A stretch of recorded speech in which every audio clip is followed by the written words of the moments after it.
பப்பாளி பழத்தில் இவ்வளவு மருத்துவ குணங்களா? பப்பாளி பழத்தை அடிக்கடி குழந்தைகளுக்கு கொடுத்து வர உடல் வளர்ச்சி துரிதமாகும்.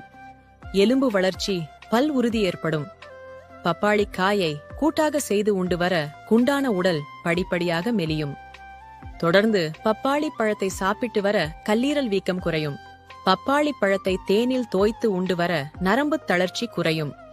நன்கு பழுத்த பழத்தை கூழாக பிசைந்து தேன் கலந்து முகத்தில் பூசி ஊறிய பின் சுடுநீரால் கழுவி வர முகச்சுருக்கம் மாறி முகம் அழகு பெறும். பப்பாளி விதைகளை அரைத்து பாலில் கலந்து சாப்பிட நாக்கு பூச்சிகள் அழிந்துவிடும்.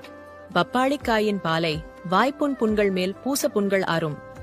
பப்பாளி பாலை பசும்பாலுடன் கலந்து சேற்று புண்கள் மேல் தடவி வர புண்கள் ஆறும். பப்பாளி பாலை குழந்தைகளின் தலையில் ஏற்படும் புண்களில் பூசி வர புண்கள் ஆறும்.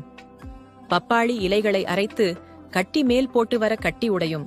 பப்பாளி இலைகளை பிழிந்து எடுத்து வீக்கங்கள் மேல் பூசி வர வீக்கம் கரையும். பப்பாளி விதைகளை அரைத்து தேள் கொட்டிய இடத்தில் பூச வலி விஷம் இறங்கும். பப்பாளி காய் குழம்பை பிரசவித்த பெண்கள் உணவில் சேர்த்து வர பால் சுரப்பு கூடும்.